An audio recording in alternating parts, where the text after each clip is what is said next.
As corporations seek higher profits every single quarter, sales and revenue must increase in proportion. If not, there is one alternative which works quite well. Increase productivity. Sounds great, doesn't it?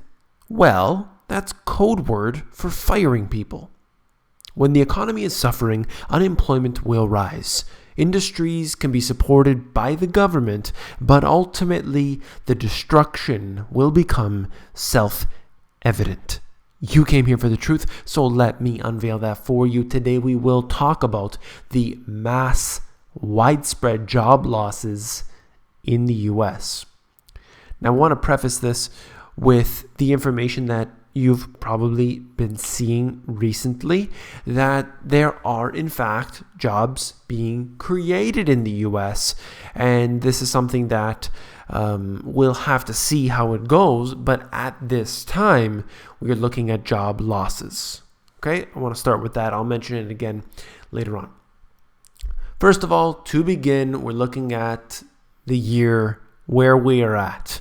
The Dow Jones essentially ending up flatlining, gold being an excellent performer. And it shows you how things can change. But you're looking at gold ultimately trading within a range. I mean, it's been, trying to get above this 1200 range for quite some time. Look at the volatility that we've seen in oil, certainly something that is absolutely crucial to pay attention to. Let's move on quickly here. I brought this up in a different video, and I believe it is very essential. I wanted to cover it very quickly. The S&P downgrades Dallas credit rating. And this is something that was to be expected, no doubt. The downgrade reflects our view that despite the city's broad and diverse economy, which continues to grow, stable financial performance, and very strong management practices, expected continued deterioration in the funded status of the city's police and fire pension system. So that's exactly what I was talking about, how they couldn't pay back on their pensions. They said that, look, it's going to become insolvent in the next 10 years. I believe it is already insolvent, but that's just the way it is. And they're saying that they need help. That's the way it goes. So you get downgraded. It's no different than the downgrading that we saw of the U.S. itself. We saw this actually even in Canada more recently when they said they were going to implement a bail-in regime. They said, no, everything is just fine here. Don't worry about it, but they still got downgraded. I don't remember the rating agency itself, but I definitely did a video about that. Let's get into it. Boeing plans buyouts and layoffs for engineers. Further into this, this happens to be out of the LA Times, but I want to show you this as a little bit more detail. Boeing, 3 more waves of layoffs in 2017 as orders collapse to 7-year lows. Shares near all-time highs. That's the way it is.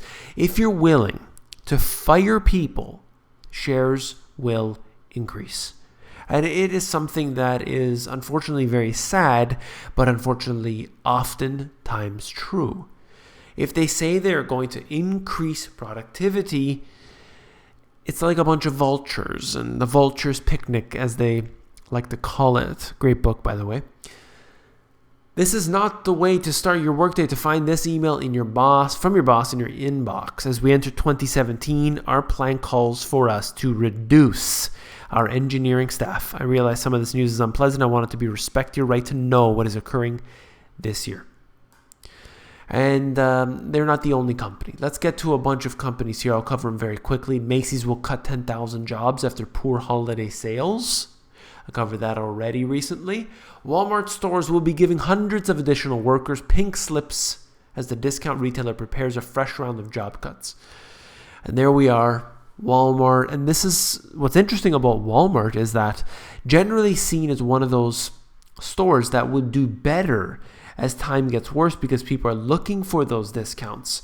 But that does not seem to be happening right now. Inside Sears' death spiral, how an iconic American brand has been driven to the edge of bankruptcy. And you can see these stores closing down, and store after store seem to be suffering. There are different reasons for this. It's not all just simply one reason. Think about the fact that you have all of these online retailers like Amazon, for example, which are really putting the big box stores and the department stores, they're either putting them out of business or they're hurting their sales. The online game seems to be the way that the world is going towards, not for everything all right now, but for many of these items that are sold at one versus the other. A lot of people seem to do their business online these days. The Limited is closing all of its 250 stores. Yet another one to add to the list. Petco cutting 180 jobs. So there we have several different companies either shutting down everything or they are reducing staff. And it leads me into my next point here. I fully support, this is Rosie O'Donnell, I fully support imposing, can you believe it, martial law delaying the inauguration until Trump is quote unquote cleared of all charges. So despite what side you may be on, if this was your favorite, getting picked, or if it's not your favorite getting picked, either way, nobody ever should be supporting the use of martial law. This is completely absurd, and it just shows you how terrible some people's thoughts can be at some times. And a lot of people will get it in their head, yeah, sure, I'd support martial law to delay the inauguration. And this is the type of thing that could become a reality. I'm not saying it is. I'm just saying that a lot of people are weak-minded in this way, that they would support it just to think that they have their way, they're getting their way. Very, very bad news. Once again, I want to touch on the subject just very quickly, and that is we are seeing, a lot of jobs that are supposedly going to be created after Trump gets put in. At the same time, we're seeing a lot of these corporations I just showed you, they're losing a lot of jobs. So what is it? Well, it is definitely two sides. Right now, as of now, the situation is quite bad. Whether or not that's going to change in the coming months, we'll see. But at this time, things are definitely not doing well. And why? Because it's an intentional program to destabilize all countries, to make them weak, to make them poor, to make them subservient. And this has been working very, very well for the powers that be. If you found this video informative, please give me a thumbs up. And if you prefer this instead, then give me a thumbs down. Some artists really did a great job on this. I think you should probably use those excellent talents on something else, but here it is, a wonderful image for you. So if you like it, give me a thumbs down. If you found the video informative, I know you'll find my book, The Money GPS, even more informative. I've taken this complicated subject of finance and I've made it very easy. I've done that with these charts and also with these diagrams that I have created. It makes it very easy. You can actually look through the book if you go over to Amazon, where they have a look inside feature that will allow you to flip through the pages of the book and see if you like it. Take care.